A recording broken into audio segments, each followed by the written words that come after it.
Hey, I'm Brian with Score Outdoors, and in this video we are going to unbox and review the GoPro Hero 9. Make sure, take a second to subscribe, like, follow, turn on notifications, because we have a lot of good videos coming out in the near future, and you don't want to miss out. Let's get started.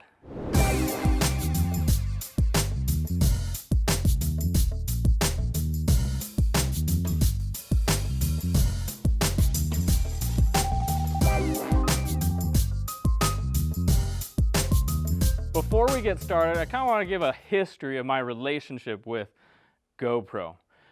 I had the original GoPro, the Hero 1 or whatever, the first generation GoPro. And then I got the Hero 3, and that was great, but then I liked the Hero 4 better, so I sold the 3 and got the 4. And the 4 was great, but I needed something to stabilize it, so I ended up getting a slick gimbal. So, I mean, I've loved this kind of setup. Has worked great. And then for a video project, the snowboard video where I mounted a GoPro to the snowboard, make sure to take a second, go watch that video, that's a good one. I knew the gimbal wasn't going to perform well for that video, so I borrowed the Hero 8. And I was blown away how stable the footage was from the Hero 8.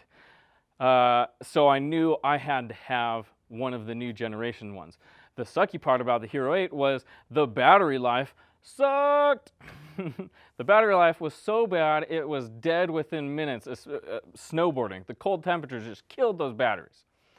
So Hero 9 came out and I knew I had to get one, so I got one. And let's just start talking about the Hero 9 and start unboxing. So yeah, I already unboxed it, okay? Everything's in this case. I like this case. They haven't really done something like this, at least not with the other GoPros. So I like having a little case to throw everything in. Of course, you got the super slick, nice camera, and we'll talk more about what's super cool about that. One thing that I did get, even though it says that the Hero 9 is waterproof, I've been burned like that before, so I decided to get a waterproof case for it, just to make sure, especially for those Hawaii trips or whatever, I want to make sure that when I'm submerging the camera that it stays dry. On top of that, okay, it comes with all the charging cables and some spare mounting. This is for the waterproof case. I got a spare battery. One thing to note about the spare batteries, I got the dual charging thing, and you just have to pay attention. We ordered the Max one, which the way that they worded it made it sound like the Max charging thing was superior to the Hero 9 charging thing, that it would charge it faster. I got it, unboxed it, everything was great, and then realized that the Max meant for the Hero Max, not superior, faster charging stuff. So pay attention to that. Don't make the same mistake as me. We ordered the wrong thing. Thankfully, GoPro has a really good return policy, or at least process. Within minutes, I already had it shipped off at UPS, headed back there, and ordered the right stuff. I wanted the dual battery thing, plus extra batteries. I think now I have 4 batteries. I ordered another one just for the sake of it. I wanted the dual charger so that when I'm mountain biking, I can have 2 fresh batteries in my backpack. And then say, you know, I deplete the battery on that one and I have 2 batteries already ready to go, and I can throw the old battery back in there and start charging it as I'm mountain biking and just constantly swapping out. For trips like Moab, where there's long trails and I'm going to be mountain biking all day, I'm going to need these constantly recharging. So that's why I went with the dual charger and several batteries, because I know I'm just going to go through that. Now onto the camera, the most important part, the camera. So there's different things that I liked about the camera, the Hero 9, and the reason why we went with it. First off, the Hero 9 stability is phenomenal, and I've already mentioned that. It's just phenomenal. It's so buttery smooth. I mounted it to a GoPro, I mounted this to a snowboard, and you can see in the video, go watch the video, the snowboarding, a snowboard story. The snowboard's chattering like crazy, and the camera is staying buttery smooth. So That is the craziest thing. It's just crazy. I'm gonna leave it at that. It's crazy. Stabilization, that's one thing I love about it.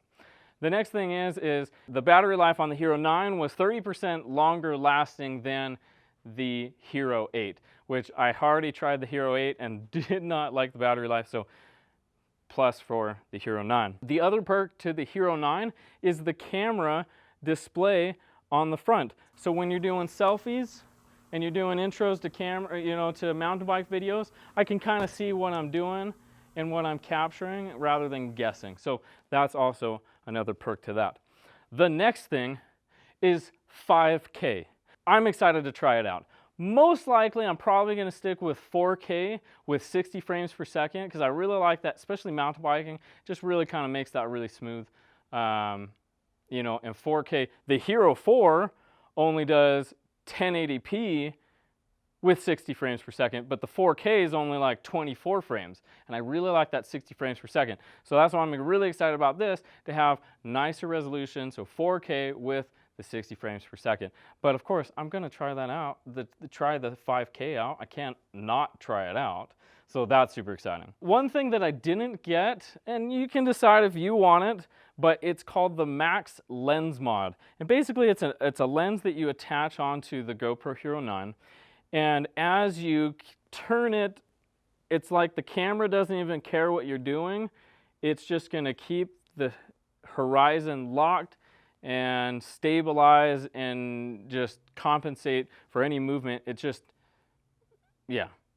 locks it all in place. So I could be turning this and you wouldn't even know. You wouldn't even know because it would just lock it. I didn't feel like we needed that. Super cool what they've invented with that, but I didn't feel like I needed it. But you decide for yourself. I don't know. Okay, for the next part of this video, we are going to be testing and comparing these two cameras together. First, we're going to start with the GoPro Hero 4 by itself, without the gimbal. Then we're going to compare it to the Hero 9 with its built-in stabilization, compare those two. Then we're going to go back to the Hero 4 and compare the Hero 4 on the gimbal to the Hero 9 with the boost. Then, to wrap it all up, we're going to do the boost footage and compare that to the Hero 9 on the gimbal and see, really, do I need the gimbal anymore? Our gimbal's dead and all you need is this. I don't know. Let's answer that question together. Let's get started. I am going to be testing this on a new KHS 1000 fat bike. So no suspension, but with the big fat tire. So we'll see how it goes. Check the mic and make sure it sound right, boys.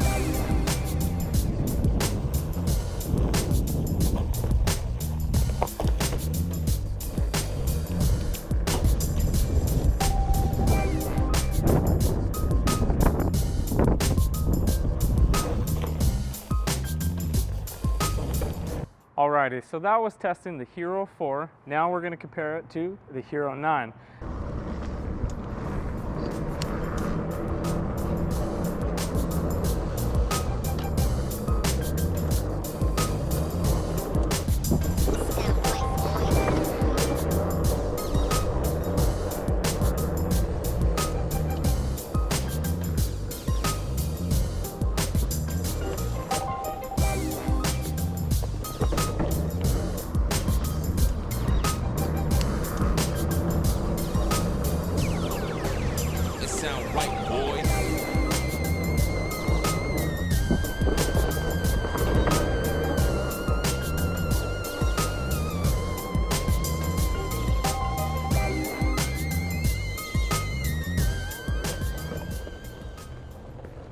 So that was comparing the Hero 4 without the gimbal and the Hero 9 with its built-in stabilization. And you guys saw the difference. Now we're going to move on to the Hero 4 with the gimbal, and then on the Hero 9 over here, we're going to put the boost stabilization on and compare those two. Let's move on.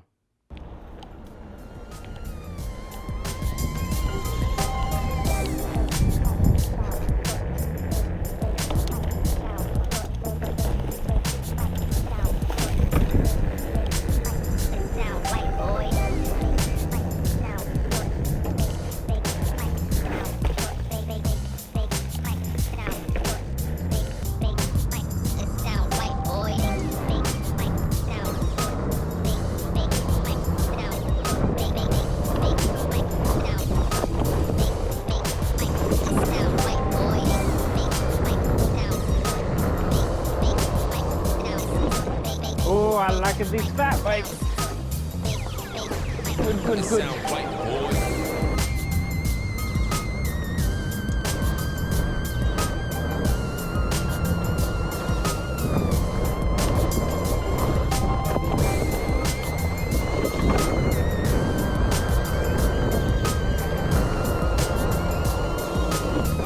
Oh, I like these fat bikes. Good, good, good. That was the Hero 4 on the gimbal and the Hero 9 on boost. Now let's compare that boost footage that we just got and put the Hero 9 on the gimbal and compare those two. And let's finally figure out, do we need the gimbals anymore?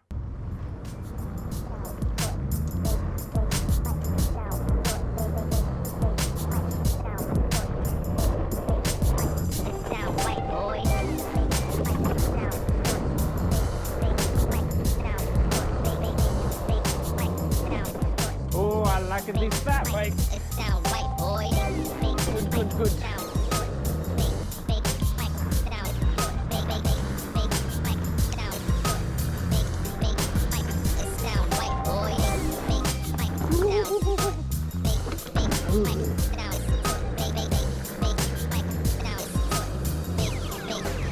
It sound right, boy.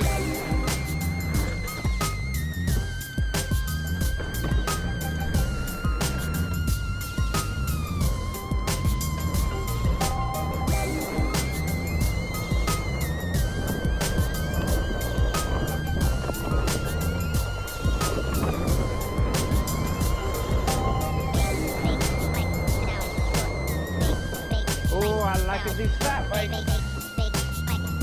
Good, good, good.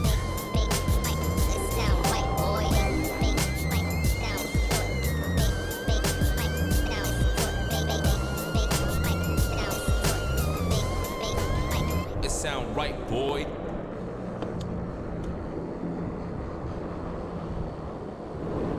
Alrighty, you guys saw the difference. Make up your own mind, but I know for myself that I'm super excited to use this, and the stabilization is just crazy. Now, with regards to the gimbal, I can probably see myself using it. I like the whole, it keeps that that axis right there good, where I always feel like I can never, get this in the right position. So that's one thing I like, and then I might continue to use with the gimbal. Nonetheless, I'll probably just use this as a backup camera and keep this one as my main one. Our gimbal's dead. I don't know. But this is pretty freaking awesome, and I am super excited to use this in our future videos that were coming out. We have a lot of good stuff planned for this year, so make sure to subscribe, like, follow, turn on notifications. You know what to do. Again, my name is Brian with Score Outdoors. Thank you for watching. We'll see you on the next one.